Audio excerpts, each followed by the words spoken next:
Inshallah, Sheikh will have khatra, so stay back, inshallah. We have IACC calendar available, inshallah. They are in the Rotunda area. So, inshallah, on your way back, you can pick up those calendar. And this is free of charge, but I was told that if somebody wants to donate for this calendar, please do so. Jazakallah. أعوذ بالله من الشيطان الرجيم بسم الله الرحمن الرحيم الحمد لله رب العالمين والصلاة والسلام على سيدنا محمد وعلى آله وصحبه أجمعين رضي الله تعالى عنه وعن كافة المؤمنين. أما بعد, the next level, as we are slowly drawing a conclusion to this discussion on amal, and then we go into the discussion of mahabba, love for your brother, for the sake of Allah.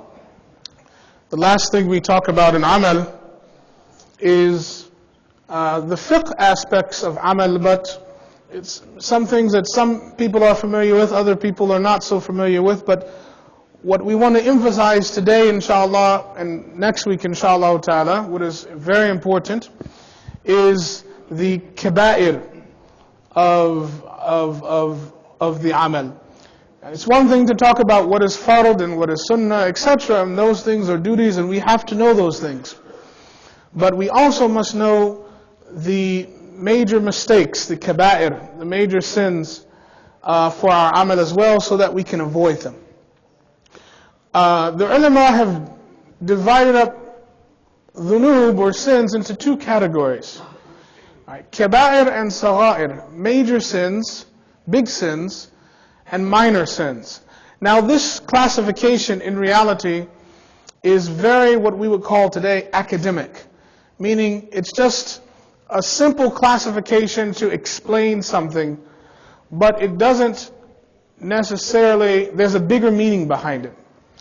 The kabira or the kaba'ir, the major sins, are sins where Allah subhanahu wa ta'ala or the Prophet sallallahu alaihi wasallam has explicitly said, don't do it. And if you do it, there is a punishment, or there is a sanction, or there is some consequence that is clearly mentioned somewhere in the Quran or the Hadith. Right? There's a kabira, it's called a kabira, a major sin. A minor sin is, generally speaking, something that the Prophet ﷺ may have mentioned not to do it, or indicated it shouldn't be done, or the Sahabas have transmitted that it shouldn't be done. But the important point is that there is no specific punishment that is clearly mentioned in the Quran or the Hadith for doing it. So it's something that is a sin, but what the punishment, what the sanction is, what the consequence is not clearly spelled out in the nusus. In reality, the ulama say that dhunub is dhunub. Any type of sin is a sin against Allah. For the real mu'min, for the real believer, going against, doing something that Allah subhanahu wa ta'ala doesn't approve of, is in reality a big deal, whether or not you classify it as big or small. For the real believer, going against the pleasure of Allah subhanahu wa ta'ala is a crime that is big enough. And so that is why we say the discussion is academic, right? It's just to point out whether or not a jaza, a consequence is mentioned or not. This classification is for that reason alone. It doesn't mean that if something's a minor sin, it's okay to do it sometimes. It doesn't mean that just because there may not have been a punishment mentioned, or may not have been a sanction mentioned, that if we do that act, that somehow Allah subhanahu wa ta'ala might be less displeased with us, for example, right? So yes, we know there's levels of sins. For example, killing someone is not on the same level in the hierarchy of sins as shirk, for example, right? Or lying is not at the same level of shirk. Yes, we know that. But in reality, doing anything that brings the displeasure of Allah is a crime in the minds of the believers, in the hearts of the believers. This is something we have to understand. And so we want to begin by mentioning and highlighting a few of the major sins. And there's books, Imam al-Dhahabi, one of the great scholars, hadith scholars of the past, has written extensively about this. Imam Nawawi has written about this. Many ulama have written in different areas about what the major sins are. And I just want to highlight one or two in each area. We're not going to finish it obviously tonight, but we want to start it, inshallah ta'ala, beginning with tahara. And the first thing, the most major sin in the chapter of tahara, of purification and cleanliness, is the exposing of the awrah, revealing those parts of the body which should be covered. Now, covering the awrah as a term, awrah means literally, it's an Arabic term that means something that is weak or deficient or something that is not appropriate to be seen. The awrah is an area of the body that must be covered both in color and in form. In other words, the color of the skin may not show, and the form of the skin, or the form of the part, for example, should not show.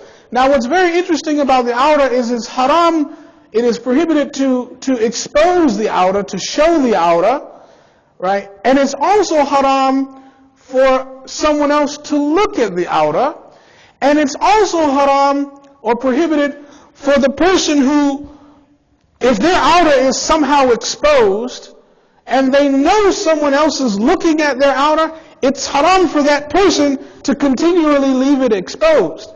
The person must, the believer, the mu'min must do something to cover the awrah, or to help the person who's looking not look in some way.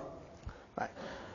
And this goes back to the hadith of the Prophet ﷺ, help your brother if he's zalim or madloom, right? So the idea that the person who's looking at the awrah, they are zalim, they are oppressor. They're not oppressing you, they're oppressing themselves. Right? Because any sin, any break in the adab, in the etiquette with Allah subhanahu wa ta'ala, is in reality an act of oppression against yourself, your own nafs. So as it relates to the awrah, any type of exposing or showing the awrah, when it should not be shown, is a kabira, is a major sin. And we all know that the awrah, there's an awrah for prayer, there's an awrah for the public space, there's an awrah even when you're at home in your private space as well. The only time there is no awrah is in the case of minor children. So minor children, for example, 2-year-old, 3-year-old, 4-year-old children, for example, don't have an awrah. However, as the child reaches the age of what's called tamyiz, where they can start to distinguish between right and wrong. Once the child can determine their right hand from their left hand, once the child begins to develop the skills of being able to feed themselves and put on their own clothes and go to the bathroom and clean themselves with no aid of the parent, at that point, that's when the child starts to develop an awrah. Right? That's when the concept of an awrah has to be applied to the child, and so the parent starts to have to lower their gaze, for example, give the child privacy when dressing and things of that nature. So there is no awrah for children because the rules of Allah Ta'ala as ahkam do not apply to children, but there are rules of adab and etiquette for how we as parents interact with our young children when it comes to their own parts, their own body parts, out of Islamic etiquette. Right. So, for example, any part of the body of a child, for example, that may cause desire. Maybe a person may have some desire at looking at a part of a child, no matter what that part is, if it's a hand, foot, whatever. That may not be awrah in the Sharia sense, right, in the Islamic legal sense, but for that one person who has that desire towards that child, for that person, that part is awrah. And so for that person, they have to lower their gaze. Right. So this is the first thing, understanding that there's times and circumstances for awrah. Between husband and wife, there is no awrah, but there's etiquette, of course. But there's no awrah. There is no time where Allah subhanahu wa ta'ala has commanded the husband to lower his gaze in front of his wife or vice versa. But there's etiquette and there's adab. We know that the Prophet ﷺ never looked at the front and back private parts of his wife. That's part of the etiquette, the sublime and beautiful etiquette of the Prophet ﷺ. But that was not a particular hukum that says the husband may not look at a particular part of the wife and vice versa. Outside of that, looking at the awrah for the male, and we know that the awrah of the male is from what is the navel and between the knees, and looking at that part, and even for the man, wearing clothes which make that part, which cause the form of that area to be discernible, is something that is prohibited. For example, we have now these skin-tight jeans that are marketed out there for young men, and we see, for example, young men wearing skin-tight jeans, for example, is absolutely 100% haram. Absolutely qat'an. You cannot wear tight jeans so tight that the form of the behind and the private parts and the thighs and all of these areas that are awrah are visibly seen. This is absolutely 100% prohibited, and we should not buy these things for our young boys, and definitely not for our young girls as parents. We know that when it comes to the awrah of men, we know that the navel is the awrah is navel to these, but we also know that particularly in the salat, the awrah is not just to cover that area, but to at least cover something over the shoulders as well. Right? So even if you have, or if we have, outfits that we wear that are average day outfits, those are fine, those are perfectly valid for the salat. The awrah is covered. But also in the salat, it's very good to wear something over the clothes or over the shoulders as well. We know the Prophet ﷺ in the salat, out of adab, out of etiquette, always covered the head in the salat, for example. We always know that it's part of the perfection of the salat to try to keep the head covered if at all possible. We know that for the sisters, for the women, the awrah, there is a point of ikhtilaf, a point of khilaf, difference of opinion regarding the awrah of women. So we know for sure that where there's agreement is that the awrah of a believing woman is her entire body, with the exception of her face and her hands. Some of the ulama, including some of the Sahaba, for example, Ibn Abbas, may Allah Ta'ala be pleased with him, was of the opinion that even the face of the woman is awrah and should be covered. This is an opinion by some of the Sahabas and some of the Fuqaha, that the woman's face is part of the awrah and she has to cover it. This is one view. And so our sisters who choose to cover their face and adopt this opinion, they should be respected, they should be praised, and they should be honored, and they should be held up to the dignified level that they are. There is another opinion that says that a woman's face and her hands are not awrah, and it's just the woman's body, her hair, her arms, her torso, her legs, everything else is awrah, right? But not her face, not her hands. Okay? And this is also a valid opinion from Sahabas as well, and ulama, scholars follow that opinion. Any Muslim sister who chooses to not cover her face and hands, she's perfectly within the generous boundaries of the Sharia. She should be honored and respected as so, and dignified as so. As it relates to the feet, there is a point of difference of opinion about whether or not the feet are awrah, and then there's another level of difference of opinion as to whether or not the feet are awrah for a woman in salat. Just a discussion on salat alone. Imam Shafi, for example, very famously adopted the opinion that a woman's feet are awrah in the salat, but not outside of the salat. That was the opinion of Imam Shafi. Abu Hanifa, rahimahullah, disagreed with him in that regard. But other than those areas of khilaf that I mentioned, that's the awrah in our deen according to Ahl Sunnah wal Jamaat and our teachers. Exposing or showing any part of the awrah intentionally, knowingly, right, is a kabira, is a major sin. Okay. If things happen, you're out and the wind is blowing or something happens and the awrah is exposed accidentally, that's an accident. Right. If a woman sees that a brother is looking too much, or a brother sees that a sister is looking too much, and the awrah is not exposed, right? But the person might not be observing the etiquettes of lowering the gaze, for example. The person feels that this person is looking a bit too much at them, for example. Your awrah is covered, you're fine. Then in this case, the rule is a little different, and I'll close with this, inshallah ta'ala. In this case, it is on the person, even though they have not exposed an awrah. If you feel, for example, you're covered and someone's still looking at you and you get the feeling this person's looking with another that's a gaze that's beyond just appropriate. It's not, now it's over, going over the bounds. At that point, as a believer, we have a responsibility. Our awrah is covered, but we must cover again. And we must help that person not look at us. So for example, the ulama say, for example, if you're a man, just to use a simple example, I'm just going to illustrate a point. And your sleeve is up, for example. Just illustrate a simple point.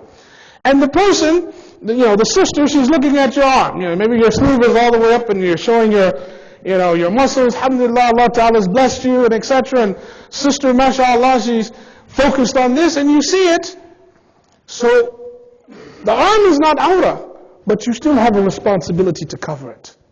We are, as believers, we are not allowed to just function on the level of awrah and no awrah. There is a higher level of adab. That even though we have an awrah, we cover way beyond that. We wear loose pants, loose shirt, and we put something on top of it that's also loose as well. So we go beyond the boundaries. Why? Just to please Allah subhanahu wa ta'ala. So when we see someone looking, we try to cover it even more. If we cannot cover even more, that's it. We put our sleeve down, put our coat on, and they just are in their own world, then we do our best to leave that premises, to help them. With the niyyah of helping our brother, helping our sister, not to oppress themselves. If we know that they're still looking, and we have our sleeve up, and we aid them and assist them in looking, then we share in the sin of the kabira. We share in that. If we knowingly, willingly, allow them to look, facilitate them to look, help them look, is very, very, very dangerous. And our sisters have to be mindful of this, our brothers have to be mindful of this, that we are not here to cause attention to ourselves. But at the same time, we are responsible to look dignified. We are responsible to look beautiful, but not for the sake of human attraction. Right? The Prophet ﷺ, we know from the Shama'il, we know the Prophet ﷺ used to frequently carry a mirror with him. And he ﷺ used to frequently carry a comb with him, and he ﷺ used to frequently carry shears with him as well. We know this. It's from the hadith. Sayyidina Aisha relates it. She said when the Prophet ﷺ packed for a journey, he would always take his mirror and he would take his comb. That's a hadith, Sahih hadith from Sayyidina Aisha. You can find it in Shama'il al-Tirmidhi, the descriptions of the Prophet ﷺ. The Prophet ﷺ checked the mirror. He checked himself in the mirror. Right? But he wasn't trying to look at himself to see if he looked good, sallallahu alayhi wasallam, in order to get the attraction of people. But he would tell the Sahabas that Allah subhanahu wa ta'ala loves to see the traces of His ni'mah on His servant. Right? So if Allah Ta'ala has given you a blessing, then Allah Ta'ala loves to see you honor that blessing. And so if Allah Ta'ala has given you hair, so He likes to see you keep your hair up. And if He's given you a particular, a body so He likes to see you take care of that body in a dignified way. And if He's giving you teeth as a blessing, so He likes to see that you clean your teeth and you take care of yourself. So we look good and we look clean and neat out of the ta'zeem and the respect and the honor and the dignity of Islam, and in the interest of showing the ni'mah of Allah subhanahu wa ta'ala and respecting that blessing, but we don't cross the line into like fashion and trying to become like iconic and drawing attention to ourselves, etc. Okay. So we just wanted to start to highlight this point, inshallah ta'ala. May Allah subhanahu wa ta'ala allow us to remember these things, inshallah ta'ala. May Allah subhanahu wa ta'ala allow us to cover our awras in this life, and may Allah subhanahu wa ta'ala cover our dhunub and our defects in the next life. ربنا تقبل منا إنك أنت السميع العليم وتب علينا يا مولانا إنك أنت التواب الرحيم والحمد لله رب العالمين. السلام عليكم ورحمة الله.